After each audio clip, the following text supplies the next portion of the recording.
La exquisita ignorancia radio.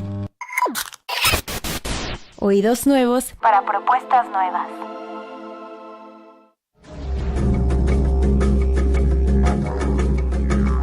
Creencias religiosas, un espacio de conversación sobre las religiones y un lugar de reflexión sobre la convivencia.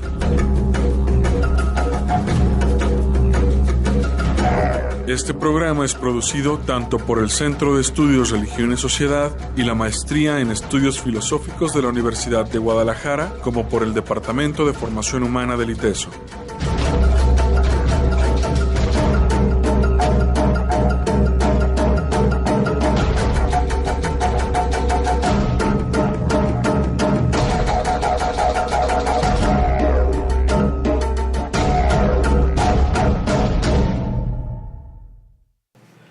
Buenas tardes, sean bienvenidos a Creencias Religiosas desde la exquisita ignorancia. Buenas tardes, Arturo. ¿Qué tal? Muy buenas tardes, Darío, ¿cómo estás? Pues bien, aquí regresando, a este programa para poder comentar hoy un tema. Tenemos un invitado, colega de series, pero también escritor de Fantástico, Luis G. Abadie. Luis Abadie, muy bienvenido. Te presenté bien, Luis. Pero ahora hay que decir todos los libros que tienes, que es ya a estas alturas. Yo saqué un pequeño, ¿cómo se llama? Algo que tenía ahí de tus datos. Y dije, caray, pues aquí faltan pero muchísimos libros, ¿no? No, es un escritor prolífico y alguien que ha trabajado este tema, pues para algunos de lo fantástico, pero también de lo mítico, de aquello que guarda como muchas respuestas frente a preguntas que a veces nos realizamos. Entonces a mí me gusta el hecho de que estés aquí con nosotros. Muchísimas gracias. Y bueno, recuerden que estamos en este ciclo, este espacio donde hablamos de la relación entre religión y cine. Y bueno, pues te invitamos ahora para que nos platiques de algo que Pues muchas gracias, me gusta estar aquí, sobre todo vamos a ver una película, pues empecemos.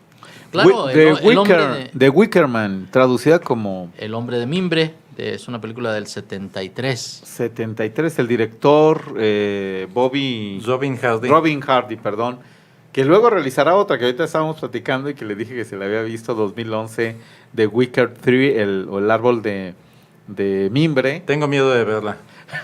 Pues sí. Mira, Luis, hay muchos planteamientos de la primera que se van a mantener, ¿sí?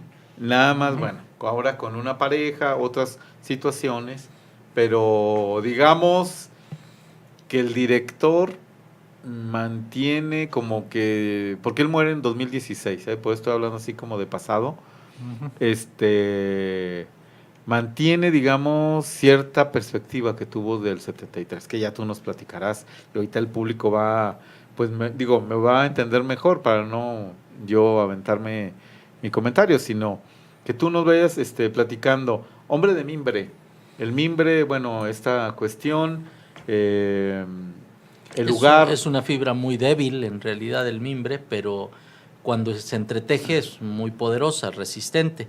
Pero bueno, ese es el asunto del material. Así es, en realidad el concepto del hombre de mimbre, antropológicamente lo que más lo dio a conocer del concepto del hombre de mimbre, una costumbre celta, es que es mencionado en La rama dorada de James Frazer, un libro que ha sido muy menospreciado actualmente simplemente porque se ha vuelto lectura obligada para los antropólogos y como todas las lecturas obligadas la desprecian injustamente. Entre los movimientos neopaganos, sobre todo los célticos, muchos quieren insistir en que el concepto del hombre de mimbre fue una mentira, porque originalmente es mencionada si no me equivoco, por Julio César, a la verdad de las costumbres celtas, y consideran que es una calumnia en contra de los celtas y de los druidas. Pero en realidad yo diría que hay bastante evidencia de que sí existió de alguna manera, tal vez no tan dramática y grotesca como la describe Julio César, pero sí existió de alguna manera, porque es de las pocas cosas que Frazer, el autor de La rama dorada, vio en persona en su realización, un hombre de mimbre, que era una figura, una efigie de mimbre hueca que contenía una ofrenda. En este caso se trataba, si no me equivoco, de cabras, ovejas, etcétera, animales pequeños que fueron colocados en el interior y eran quemados. Se encendía fuego al hombre de mimbre para entregar esta ofrenda a los dioses. Y Frazer vio a finales del siglo XIX una de estas ceremonias en plena realización. Actualmente se ha retomado ya sin ofrendas vivas, ya simplemente como una celebración y solo con ofrendas vegetales o simbólicas, como un festival anual que se lleva a cabo entre los grupos neopaganos de las Islas Británicas. A ver, como una cuestión de contexto, cuando hablamos de neopaganismo, ¿qué se está entendiendo por neopaganismo para entender también el contexto en el que se aborda la película y que aborda la película? Porque es un conflicto entre cristianismo y neopaganismo, ¿no? Claro, lo que sucede es esto. En realidad, el neopaganismo es la terminología más común que se ha usado para las religiones paganas modernas. Podemos decir que el 99% de las religiones paganas antiguas originales acabaron desapareciendo. Algunas costumbres y creencias sobrevivieron como folclore, absorbidas, sincretizadas en el cristianismo. Si sobrevivió alguna creencia, alguna práctica directamente o no, eso es debatible. Pero hay numerosas formas de religiones paganas que han sido retomadas y recreadas. Algunas como un reconstruccionismo riguroso que implica, como el caso de los druidas actuales, por ejemplo, o la religión romana o el helenismo en Grecia, que a través del estudio académico, antropológico y arqueológico van enriqueciendo una recreación del culto de los antiguos dioses lo más fidedigno que se pueda a sus raíces originales, por supuesto, adecuada a nuestra cultura, ética y contexto actuales. Es decir, sin los elementos que ahora nos podrían parecer primitivos o grotescos. En el caso de The Wicker Man, de la película, tenemos lo que aparentemente sería una supervivencia real, una comunidad en esta isla Summerlight que habría conservado su antigua religión pagana de manera ininterrumpida, adaptándose perfectamente a nuestra cultura y civilización, pero conservando sus antiguas creencias. Ahí había que agregar esto, pues la sinopsis que inicia con un llamado a la policía inglesa sobre la desaparición de una niña en esta isla. Entonces un sargento, ¿es sargento? El sargento Howdy. Acude como representante de la ley, con creencias que presenta muy conservadoras. Él, al parecer, surge una escuela religiosa, no recuerdo bien si era exseminarista, y es un conservador radical, muy devoto, muy rígido y muy riguroso hasta consigo mismo. Sí, cumple como con el criterio de ser un hombre religioso en el pleno sentido de la palabra, cristiano, dentro de la perspectiva cristiana. Entonces, cumplidor, devoto, vive los valores de su creencia religiosa, y justamente por eso es elegido para pues uno durante la película va encontrando en esta realidad, trama. no, yo diría no tanto porque sea muy buen religioso, sino además es reprimido. Ah, no, claro. Es decir, no lo está viviendo de manera sana. Es riguroso, es fiel, sus valores son sólidos, pero no lo está viviendo sanamente. Se está autodestruyendo por la autorrepresión, por la culpa reprimida. Efectivamente, cuando yo digo que es un buen religioso me refiero más al asunto de lo que algunos podrían reconocer como buen religioso, no necesariamente que sea el planteamiento más adecuado, pero la represión también, incluso de los impulsos, en algunas tradiciones religiosas o en algunos grupos religiosos, puede ser como también valorado como un elemento importante. hay un elemento de conflicto que yo apuntaría, que el personaje dice: mi religión, mi perspectiva es la correcta, ninguna otra es verdadera. Y desde ahí va a ir en la isla precisamente confrontándose con los personajes, con los habitantes y las situaciones. Pero porque esta cuestión de rígida de no ver o tratar de comprender al otro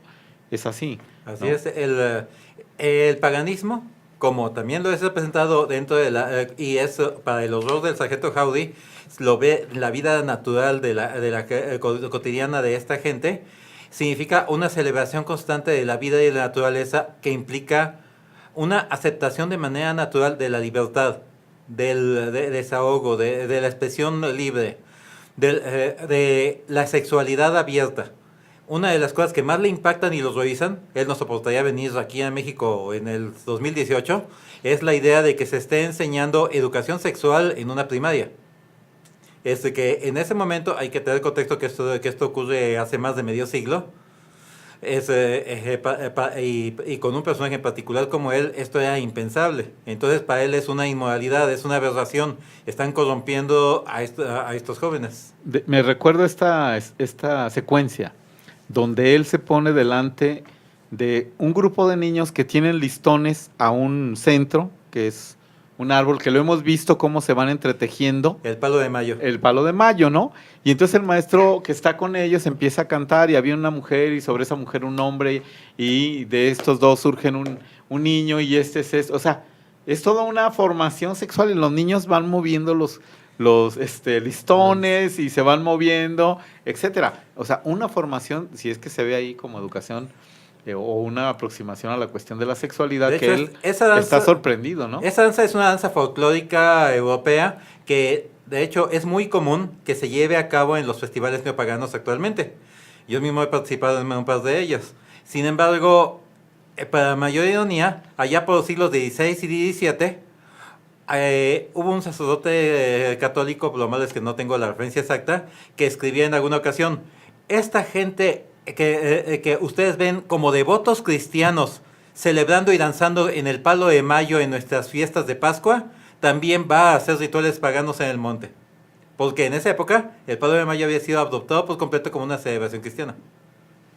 Entonces ahí tenemos, bueno, ahora que decías de las prácticas cristianas, hay varios, recordé varios historiadores franceses que han trabajado sobre las creencias de grupos no cristianos o denominados paganos, como, a ver, Le Couteau, a ver si lo pronuncié bien en francés, hadas, brujas y hombres lobo, la historia del doble, un libro que no se deben de perder, si ustedes quieren saber sobre cómo se plantea las creencias en almas múltiples, y bueno, ahí serían cuestiones del neopaganismo, digo, o de estas cuestiones también, me supongo. En su caso está estudiando cómo estas creencias sobrevivieron en un contexto en el que ya se había cristianizado la gente, pero conservaba ciertas creencias folclóricas sin preocuparse. Aquí no había algo que dijera, esto ya es de pagano, esto no es de cristianos. No había una división para gente que creció con lo que aprendieron de sus padres, de sus abuelos, de sus tatarabuelos. Esa idea de que había espíritus múltiples en cada ser vivo, de que había un doble animal, etcétera. Esas creencias que ahora podemos llamar chamánicas. Para la gente de esa época era simplemente como son las cosas, como se dice que son las cosas de acuerdo a nuestras familias, a nuestro pueblo. Y eran devotos cristianos y ellos no veían una contradicción, porque era parte de lo que sabían de cómo era el mundo, hasta donde ellos entendían. Para ellos no estaban llevando una religión clandestina, sino que consideraban que era una verdad que simplemente no estaba contemplada dentro de lo que se veían en los estudios religiosos, pero eso no significa que creían que fue algo incompatible o contrario. Sí. Bueno, y regresando a la película, justamente allí, ¿qué pasa con la niña? ¿Cómo entra este personaje, este policía, la dinámica? Y bueno, ¿cómo se va tejiendo el asunto? Bueno, yo recuerdo una secuencia, Luis, donde él llega al bar y al voltear hacia, a su lado derecho hay un muro y hay muchas fotografías de niñas coronadas, o sea, pequeñas coronas de flores y vestidas de blanco, etcétera, y las ve rodeadas todas de la abundante cosecha que ha habido cada año. Es una foto de cada año. Y tienen por años. Y el de ese año, pues todavía no está. No está o ha desaparecido. Así es. Así es. Entonces, pues él le empieza a preguntar, ¿no? Y le dicen que, pues son como un tipo la reina de la cosecha, ¿no? Que se realiza en un ritual anual que tiene la isla, ¿no? Pero eso le empieza a llamar a él la atención de estas imágenes, que luego, por cierto, perdón que me salga, pero estoy recordando una serie que se llama True Detective, donde aparece una foto así de niñas, pero rodeado de unos jinetes con máscaras y todo, que va a participar en otro ritual así, me voy a meter, pero es muy interesante ese vínculo de una niña de blanco, vestida, coronada. Sí, elementos icónicos ahí que... Como de ritualización, pronto, ¿no? Exacto. Sí. Pero lo más importante es justamente que en la película la trama se desarrolla buscando a esta niña. Y en esta búsqueda, más bien en esta pérdida aparente de la niña de la que falta la fotografía, pues lo que se sabe es que ha desaparecido. E incluso algunos dicen, o hay una parte de la película donde no se presenta como la niña, sino encuentran cuando van y tratan de, bueno, sacan exhuman el cadáver y no encuentran a la niña, ¿no? Entonces el policía empieza a sospechar que ahí algo la han desaparecido, la han matado o algo pasó.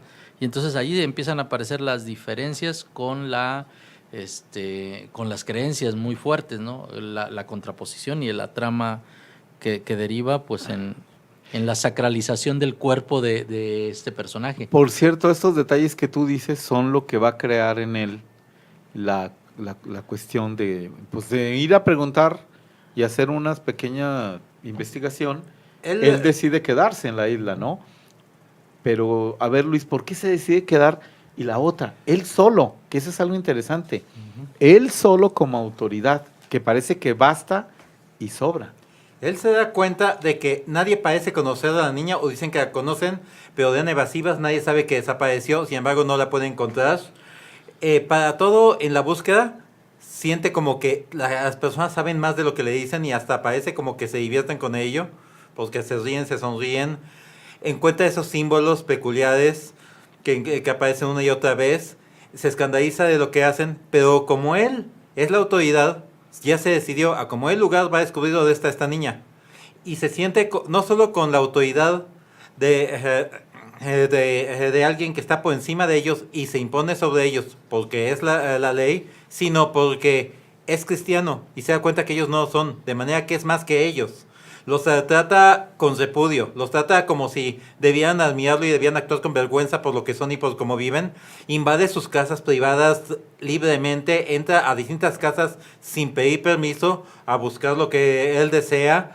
De alguna manera se siente dueño del lugar. Se siente ahí con la potestad de un rey, porque es representante de la ley. O como dice Lord Summerlight, ese personaje, ese patriarca de la isla que es representado por Christopher Lee, en algún momento, es un hombre que vino por su propia voluntad. Un hombre que vino con el poder de un rey, representando a la ley. Es un hombre que vino como de manera virgen y también como un tonto o como un loco. Like a fool, la traducción, tal vez tonto no sea la palabra, porque hay que recordar que aquí está haciendo un juego doble. La carta del loco del tarot, que a veces es el más sabio de todo y el más importante, el que va a ser iniciado. Y por otra parte, también es el loco o el tonto del carnaval. Aquel que en el carnaval, porque ahí se está celebrando un carnaval, también, en la culminación, en el carnaval el loco, el tonto, el bufón, es aquel que rompe todas las leyes, pero es mucho más que eso. Si nos vamos a todo el contexto, en Italia el arlequino, el Harlequin alemán, es también la representación de la muerte o del mensajero de la muerte. Es aquel que rompe todas las leyes, es el desgobierno representado en un ser, porque es la fuerza divina, atávica, que se manifiesta y atraviesa y arrasa con todo y que puede hacer lo que quiera, tal como él lo hace. A su modo, ese es el bufón, el loco, ese es el sargento Rowdy, porque puede hacer lo que quiera quien quiera. Aquí en México tenemos también, sin irnos más lejos, los tartuanes. Los demonios tartuanes, de repente ahí van, le jalan la falda a la muchacha, le dan un empujón a otro, le dan un abrazo, agarran la cerveza de alguien más y se la toman. Tienen plena libertad, nadie les va a reprochar. ¿Por qué? Porque son los tartuanes. En un determinado orden, pero que después irrumpe otro orden que los somete. Pues. Exactamente. Exacto. El momento en que tienen libertad es el momento de desgobierno. El orden se desintegra para reconstruirse. El carnaval europeo, en el contexto europeo, si volvemos a Europa, el carnaval ocurre en dos contextos, en la región de mayo y en la región de invierno, de los solsticios de verano y de invierno. El solsticio es el punto intermedio entre los mundos, entre este mundo, el mundo de los vivos y de los muertos, entre el calor del verano y el frío del invierno. El invierno es además el tiempo de la muerte, es como lo que Mircea Eliade llama el tiempo mágico. Regresamos al momento del tiempo mágico, aquel en el que ocurren los mitos por primera vez, cuando el universo todavía está en estado de caos, y cuando entramos a ese contexto ritual de esa recreación del tiempo del desgobierno, del tiempo precreacional, lo que hagamos ahí va a definir el ordenamiento del cosmos cuando vuelva a reordenarse. Por eso el momento del carnaval, el momento del desgobierno, es cuando podemos entrar a sembrar en el orden futuro, en el ciclo siguiente, en el año siguiente, que haya prosperidad para las cosechas de nuestro pueblo, que haya aquello que necesitamos en nuestras vidas. Este simbolismo se encuentra dentro de distintos rituales estacionales y de este tipo de fiestas de distintas maneras. En este caso particular, a Howdy se le ha dado este papel, que aunque pueda parecer que se está abusando de él y ciertamente se está engañando, también se está dando un papel de honor. Así como entre los pueblos aztecas se dice que a aquel que representaba a Huitzilopochtli se le daba un papel como un rey y un trato perfecto y era casi el dueño de Tenochtitlan. Sin embargo, era quien se iba a sacrificar y él lo sabía. Sí, claro, los sacrificados estaban los que eran, digamos, las guerras floridas, pero estaban los mensajeros, y los mensajeros que eran tratados como dioses, y al final del ciclo eran sacrificados. Aún los que eran prisioneros de las guerras floridas eran muy bien tratados y alimentados. Pero el otro era visto como una divinidad, ¿no? Así es. Porque era un mensajero, que Eliade luego en otro habla de este tipo de mensajero, ¿no? Yo quería señalar una cuestión, que la película nos sitúa primero en una isla, de la isla, claro, de Inglaterra. Esta es otra isla, y entonces es un microcosmos. Y entonces él llega a ese microcosmos y sin saberlo, porque él no sabe todo esto que tú estás mencionando, él va participando, pero tiene un significado que todos reconocen. Que bueno, para no, igual la puede ver el spoiler, no creo que, no vamos a hacer spoilers, pero finalmente, no sé si al final, eso sí yo me lo quedo, dudo, él logró comprender todo lo que podía a mí me parece simbolizar, que no. A mí me parece que no alcanza a entender todo porque el momento culmen, él recita, en el que termina la película, él se pone a recitar el Salmo 23. El Señor, sí. Es decir, es la reafirmación, bueno, para mí, de su propia ideología, de su cosmovisión, sin respetar la de los otros, a pesar de que él reclama y maldice y todo ese tipo de asuntos. Bueno, en lo personal yo pienso que hay que darle cierto crédito. Llegó un momento en la biblioteca que ve el libro que habla del concepto del bufón y del carnaval y del sacrificio. Ajá. Él mismo estudia eso. Lord Summerlight le explica muchas cosas. Y entonces a mí me parece, a fin de cuentas, será muy cerrado en sus ideas y sus dogmas, pero es inteligente. Es muy necio, pero muy inteligente a su modo para ciertas cosas. Yo pienso que sí alcanzó a comprender cómo y por qué hacían muchas cosas, tal vez no todas, pero sí alcanzó a entender bastante el razonamiento de ellos. Simplemente, como católico devoto que era, por un lado, pensaba, a pesar de todo, están siguiendo un dogma que es opuesto o distinto al que yo tengo. Y por otro lado, ve lo que me están haciendo. Sí, sí. De alguna manera plantea la película esta confrontación, ¿no? entre estas creencias del neopaganismo y el cristianismo. Pero por el otro, me parece que plantea dilemas morales muy serios, como el asunto del reconocimiento a la pluralidad, a la posibilidad de pensar diferente, e incluso el asunto de reconocer que probablemente frente a lo sagrado no se tiene una sola respuesta, sino que hay multiplicidad de respuestas y que no se tiene la certeza de cuál sea verdadera, pero él se mueve en el paradigma de la certeza, de la certeza absoluta. Y además con una doble autoridad, ¿no? Porque la autoridad legal y la religiosa. Sí, claro, la que representa la corona, y él como la ley, y la otra de la autoridad divina, que él dice, esta es la verdad. Y hay que ver que la gente de la comunidad, a pesar de todo, jamás menospreció las creencias de él, y le dieron la bienvenida de mil maneras y lo invitaron, y rechazó en varias ocasiones, a participar de la convivencia cordial que tenían ellos de manera natural. Le abrieron las puertas realmente, a pesar de todo. Le dieron la oportunidad de que se integrara a ellos. Y él decidió mantenerse en su papel de bufón. Pues estamos conversando el día de hoy con Luis G. Abadie acerca de esta película de Wicker Man, El hombre de mimbre, de 1973. Vamos a hacer un corte. Regresamos, vamos a oír algo del soundtrack de esta película. Ya la tenemos lista, Jonás. Muy bien. Pues estamos aquí en Creencias Religiosas. Regresamos, Arturo. Regresamos.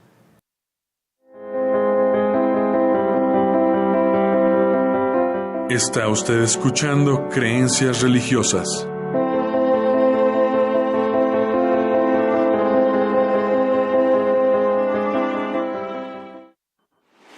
La exquisita ignorancia radio. Oídos nuevos para propuestas nuevas.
La exquisita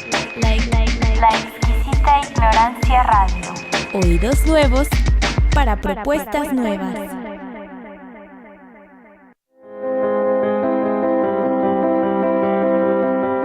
Está usted escuchando Creencias Religiosas.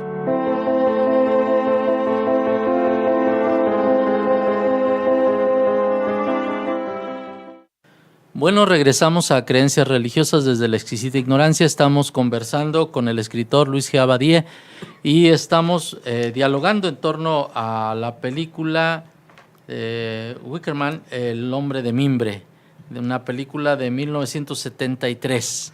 Christopher y hemos Lee. escuchado... el soundtrack, que es digamos, la apertura del film. Exactamente. La película es casi un musical y con una excelente música. Sí. Y bueno, en perdón, el corte, quería decir de Christopher Lee que venía de una serie de films sobre terror, una figura muy ligada a esta cuestión, y que en este papel, pues, no tiene, digamos, ese papel de lo terrorífico. Sin embargo, la película se puede considerar parte del cine de terror y es considerada como tal. Sí, por algunas cosas, pero en sí mismo no es, digamos, la figura del vampiro, no es esta, Nada. ¿no? Christopher Lee sí traía todo conexión, pues, con el género. Vale la pena tomar en cuenta que él filmó esta película sin cobrar nada por su participación, porque él creía en el guión. Y hablando del guión, algo que estábamos comentando, Arturo, pues esta película, si usted lee algo en Wikipedia, dice, que tuvo excelentes comentarios, que etcétera. La verdad es que en su momento, cuando se filma, se va a proyectar, tiene muchos bloqueos, incluyendo de los propios productores, Luis.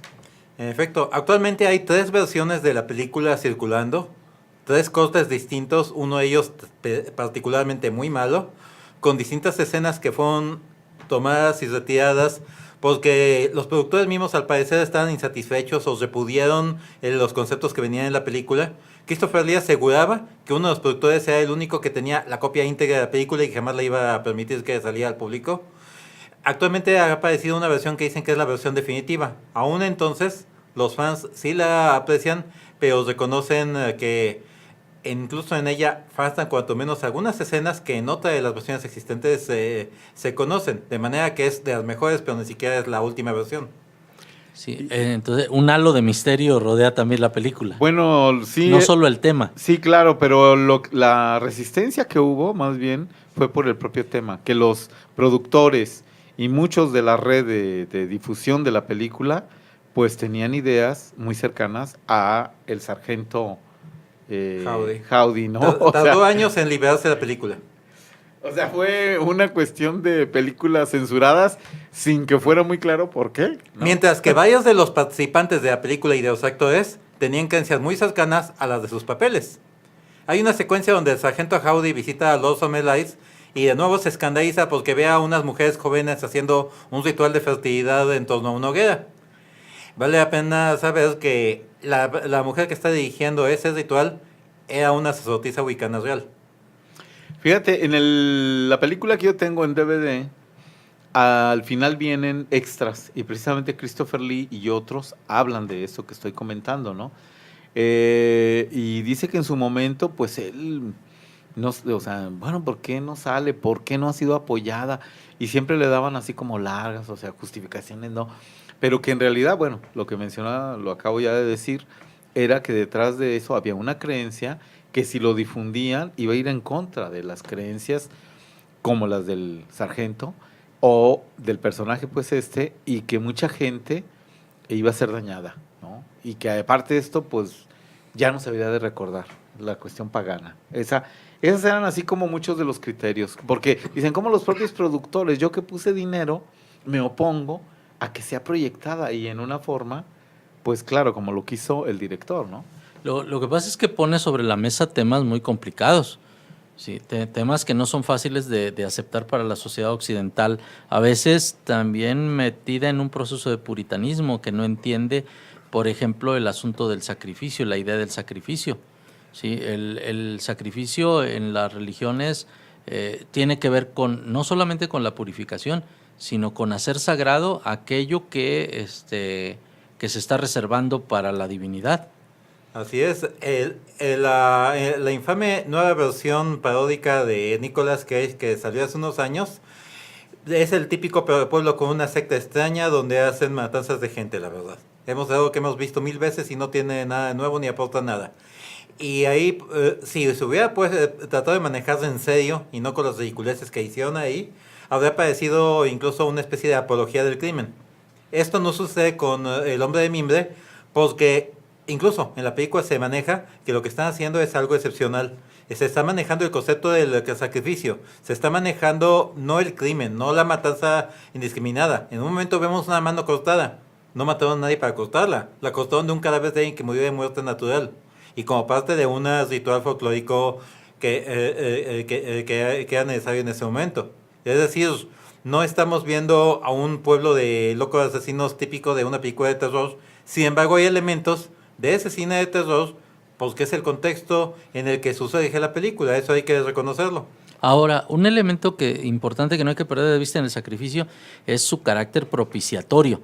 Es decir, no es la idea de sacrificio por sacrificio, sino que tiene que ver con el obtener algo finalmente a cambio. Y esto sea del universo, sea de la divinidad, sea de alguna figura sacralizada, pero es obtener algo a cambio, es propiciatorio, es como una especie de convencimiento de mover la voluntad también de la divinidad. Así es un intercambio siempre.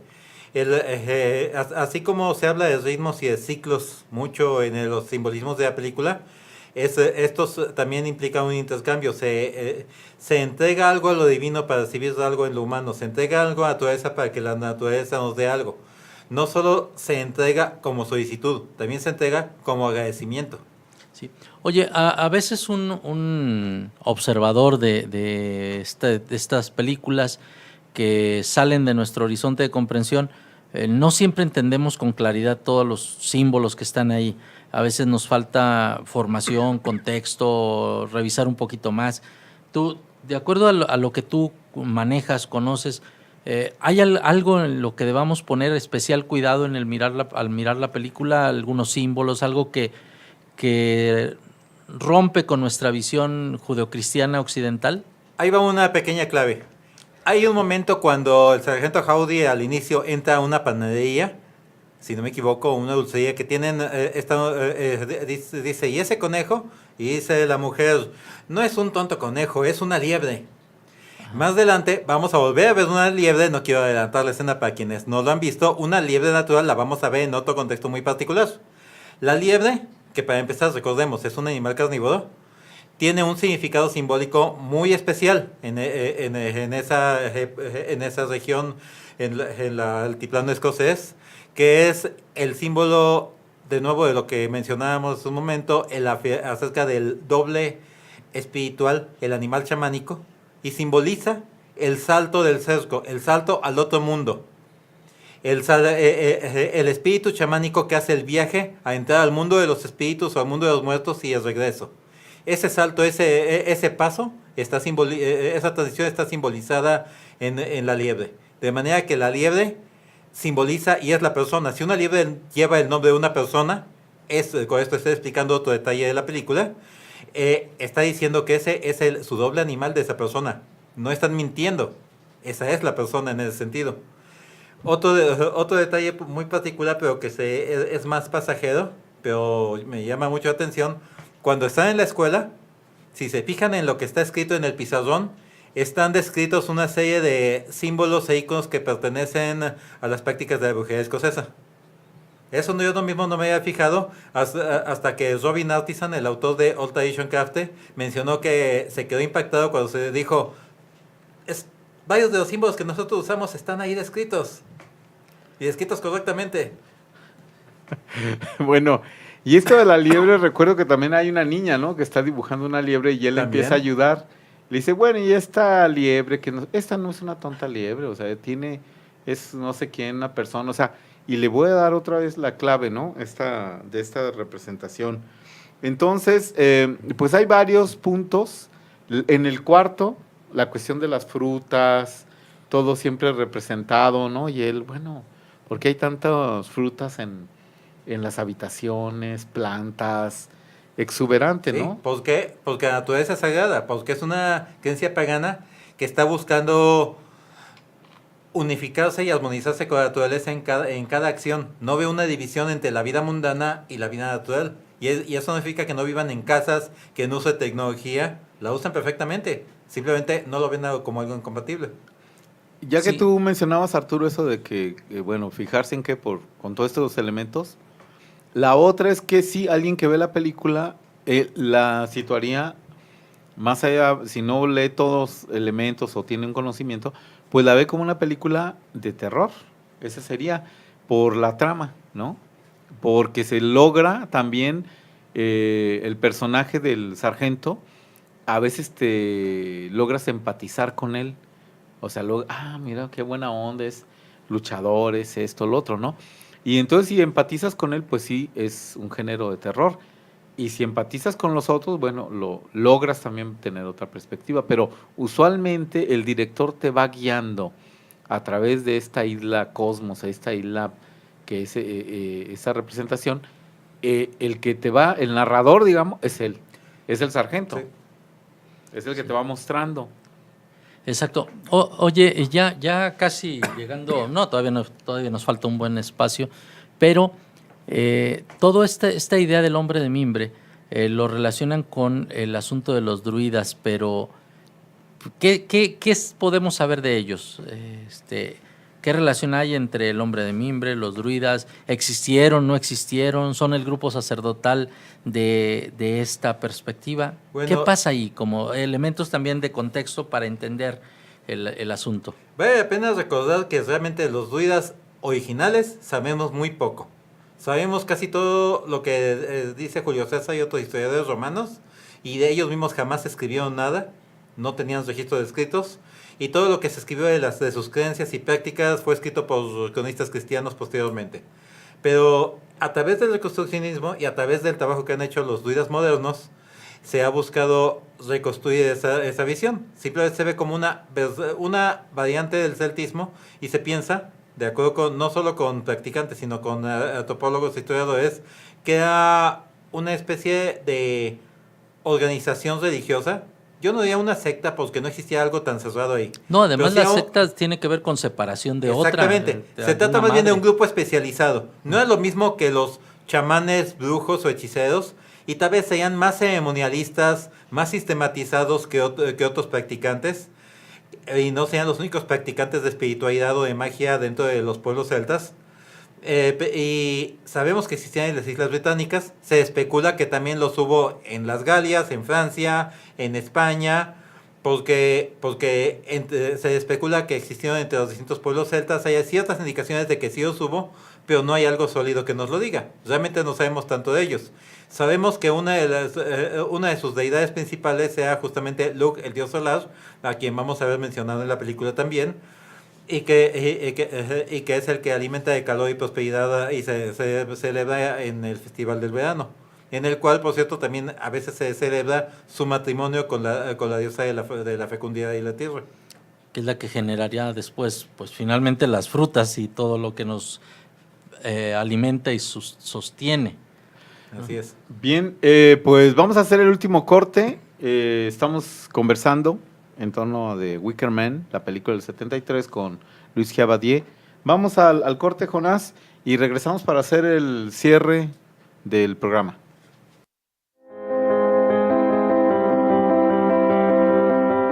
Está usted escuchando Creencias Religiosas.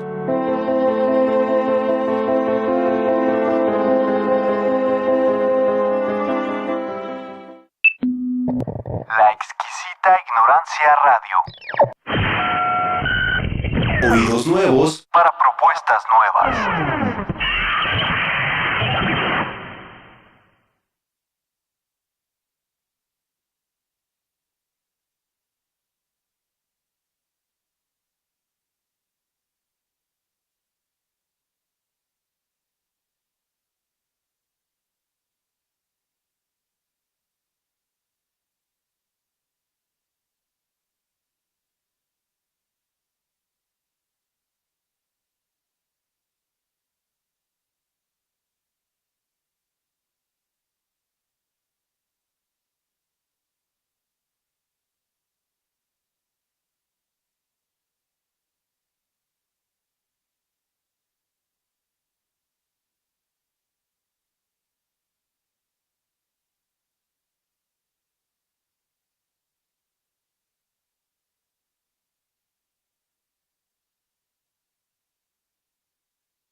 La exquisita ignorancia radio. Oídos nuevos para propuestas nuevas.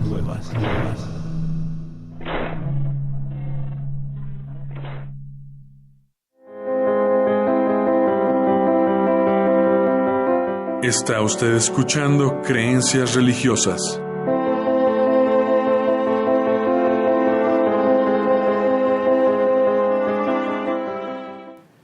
Pues regresamos, Luis, a los comentarios. El soundtrack, tú nos mencionabas que está mejor, la película, que a veces el soundtrack, ¿no? Las escenas. Lo que usé es que unas cuantas canciones, por ejemplo, la que vemos al famoso baile de Britt Ekland durante la noche del hotel, en el soundtrack lo escuchamos con otra voz distinta de alguien más. Ajá. Hay varias canciones que fueron regrabadas o a veces por distintas voces y no es lo mismo. Definitivamente es un excelente soundtrack, pero en varios casos la película tiene mejor música. Bueno, esto respecto a la música, pero mencionábamos ahorita en el corte otro tipo de elementos, ¿no? Que convendría también fijarnos. Elementos, a ver. Pues yo le preguntaba a Luis básicamente esto.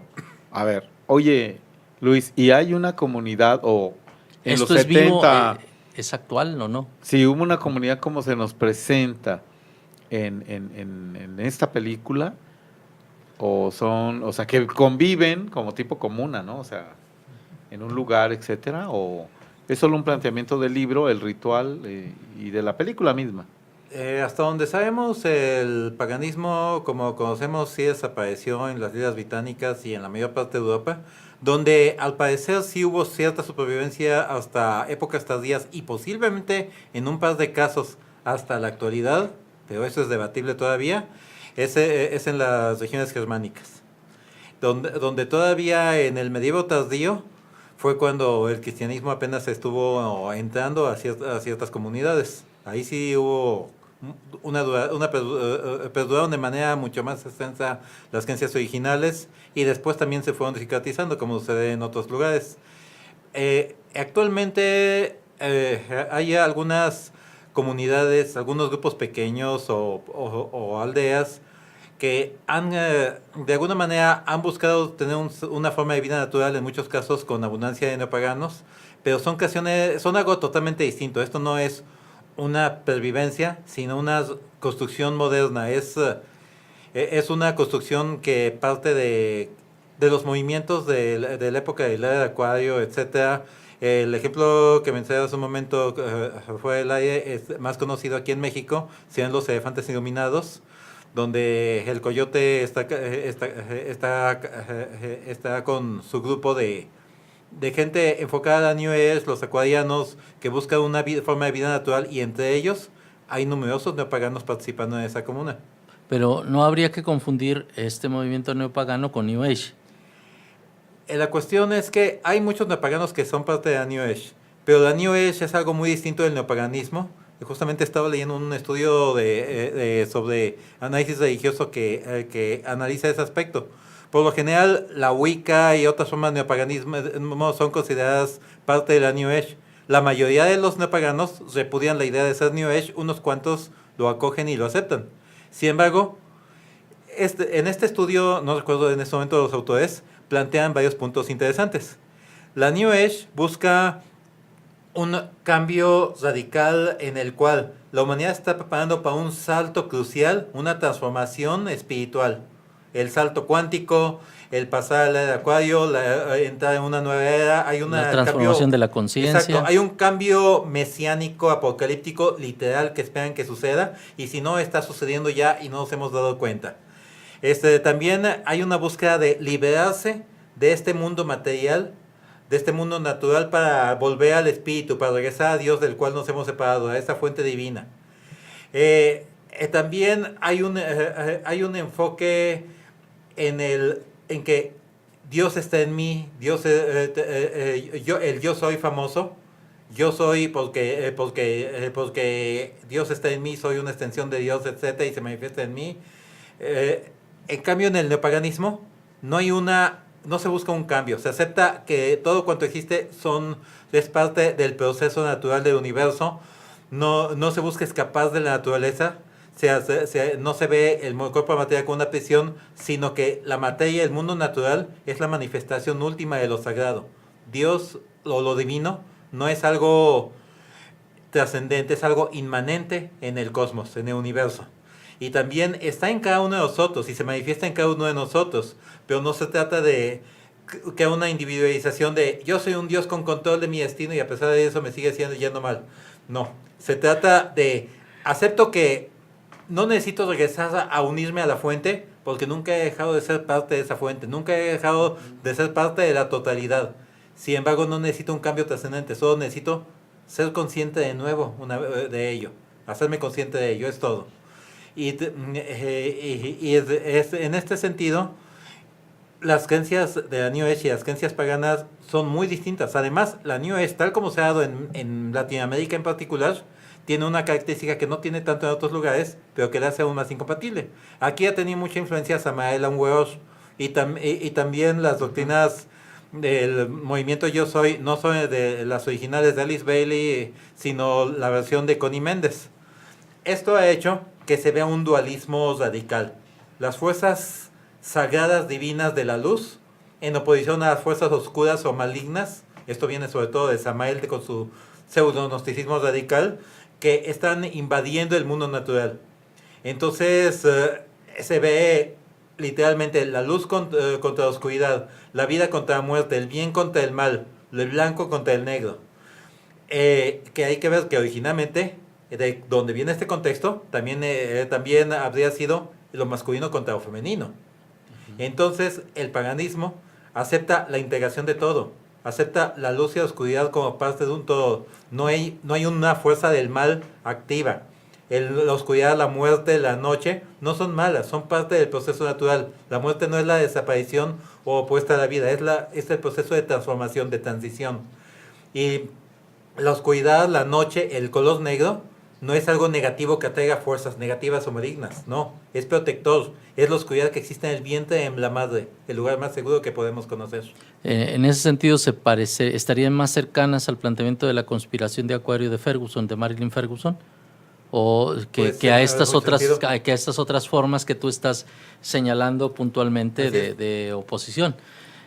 Y bueno, yo tenía en el corte una pregunta que hacía, que si esta película podría entrar en la lógica de un reposicionamiento de las creencias de los tiempos precristianos, como una revaloración de estas creencias precristianas por parte de los grupos humanos, independientemente de que a lo mejor todavía no existe o se concretiza una comunidad de sentido. Yo creo que algo hay de eso y tal vez por eso es que los productores se inquietaron. Seguramente los productores, si hubieran visto la historia como la típica película de terror, donde el sargento Howdy va a un pueblo de locos malvados, diabólicos, entonces lo hubieran aprobado. Pero aquí, tal vez ellos mismos se dieron cuenta de que a la hora de verla, hasta acababan simpatizando y comprendiendo a la gente del pueblo a pesar de todo. Y eso no lo soportaron. La película ha cobrado mucha aceptación entre muchos grupos y movimientos no paganos. También hay algunos no paganos también conozco algunas personas que repudian esto y rechazan el concepto de hombre de mimbre porque no quieren aceptar la idea de que se reafirme el concepto de que los paganos en algún momento hayan hecho un tipo de rituales que podrían ser muy bárbaros o desde nuestra óptica moderna. Hay que ver que, para empezar, es un contexto ficticio. De nuevo, insisto, hay una influencia del cine de terror aquí. Y además el enfoque, como ya se mencionó sobre aquí, es muy distinto. Entonces le da un ángulo distinto. Aquí no hay una apología de romper con nuestras normas civilizadas, sino una perspectiva distinta, una revaloración, como tú dices. Y por eso mismo, reitero, no es extraño que varios de los participantes en sí mismos fueran neopaganos. Incluso una de las principales estrellas que aparecen ahí, aunque se conoce como un devoto católico, era un wicano de tercer grado que apoyó activamente la película por ello mismo. Pues, no, bueno, los planteamientos que hemos hecho fuera de micrófonos, mientras que estaba el segundo intervención del soundtrack, Pues bueno, aquí me parece que han quedado ya vertidos, ¿no? Sobre esta cuestión de si existen ahora, cómo están.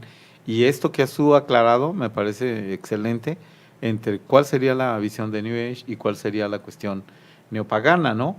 Que a veces, digo, lo que a veces han vertido tanto tú como Ales aquí a veces en los micrófonos, es que hay muchos de los Wicca que se están yendo hacia el otro lado, ¿no? Esas dualidades, a convertir todo como en un universo estructurado en dualidades que se oponen y no la otra del neopaganismo. Hay que comprender que los libros de introducción a Wicca, la mayoría de los libros, solo dan lo básico, lo elemental. Entonces necesitan complementar los practicantes con más cosas y lo que hacen es irse a libros más esotéricos que espirituales porque es en el contexto en el que se encuentran los libros wiccanos en su mayoría y entonces tienen que arrebar las fuerzas se encuentra Eliphas Levi, se encuentra Samael, se encuentran los Rosacruces, la teosofía, se encuentran la metafísica.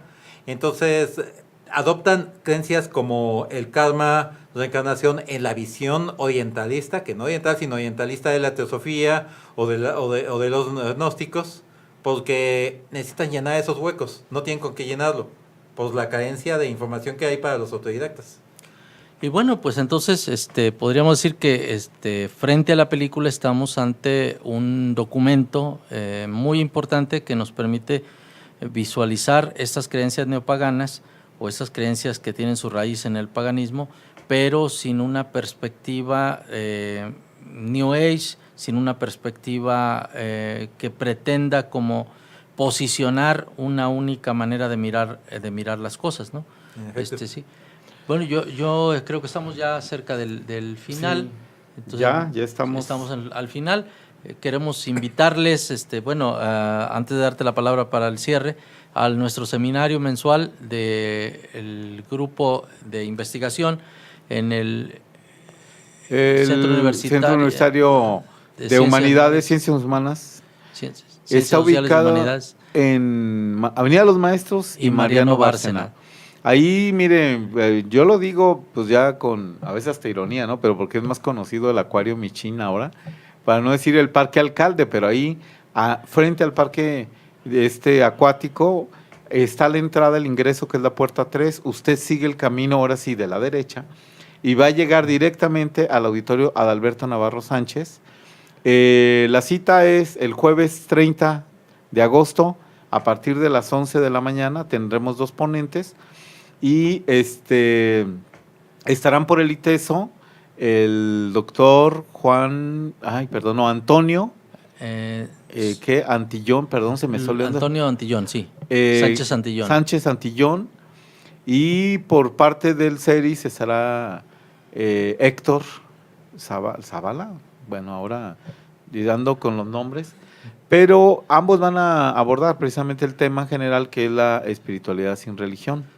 Y el otro dato es que ya tenemos un espacio en Facebook, perdón, el de Facebook ya estaba, sí. Yo también algo se me cruzaron los... El blog. El blog, por un lado, tenemos el Facebook, pero también tenemos un canal de YouTube donde están los programas que usted ha venido escuchando, el video de todos estos programas, se llama este blog Religión y Sociedad, este espacio en YouTube, Religión y Sociedad, y allí también encontrarán nuestras conferencias en este seminario del que hablamos y irán encontrando distintos asuntos de lo que vamos produciendo. Un gran esfuerzo, pues tuyo, Arturo, que para poderlo montar y vaya, que ahí usted va a poder encontrar varios de estos programas y la otra, sobre todo, varias ya de las conferencias que se han llevado a cabo en este auditorio. La entrada es libre, ahí los esperamos jueves 30 de agosto.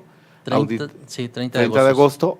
Adalberto Navarro Sánchez es el auditorio del Centro Universitario de Ciencias Sociales y Humanidades, Avenida Maestros y Mariano Bárcenas. Así es. Bueno, ¿y con qué cerramos, Luis? Bueno, voy a sugerir una cosa. Para hacer más patente el contraste y porque, a pesar de ser una película de terror en muchos sentidos, al mismo tiempo no es una película de terror, voy a proponer una comparación. Véanla y después vean la película Dagon, la secta del mar. Perfecto. Ahí tienen, esos 2 films. Tienen un paralelismo tremendo y vamos a ver el enfoque radicalmente distinto. Así es. Bueno, pues muchísimas gracias, Luis, por estar acá. Y muchas gracias, Darío. A Arturo. Gracias. A Jonás, y allá en los controles a Jonás, Pues nos escuchamos el próximo miércoles que tenemos un programa en torno pues a lo que sigue el tema de cine y en esta ocasión hablaremos de La Cruz del Sur. El documental de La Cruz del Sur de Patricio Guzmán. Hasta la próxima, muy buenas noches, gracias y aquí nos escuchamos.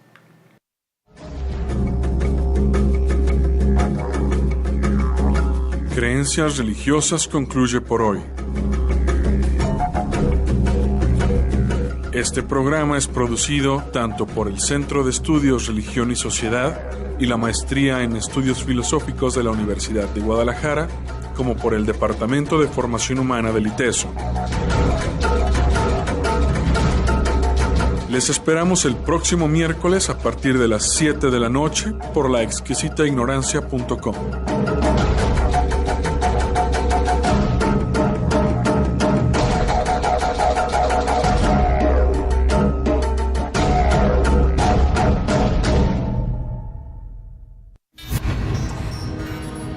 La Exquisita Ignorancia Radio.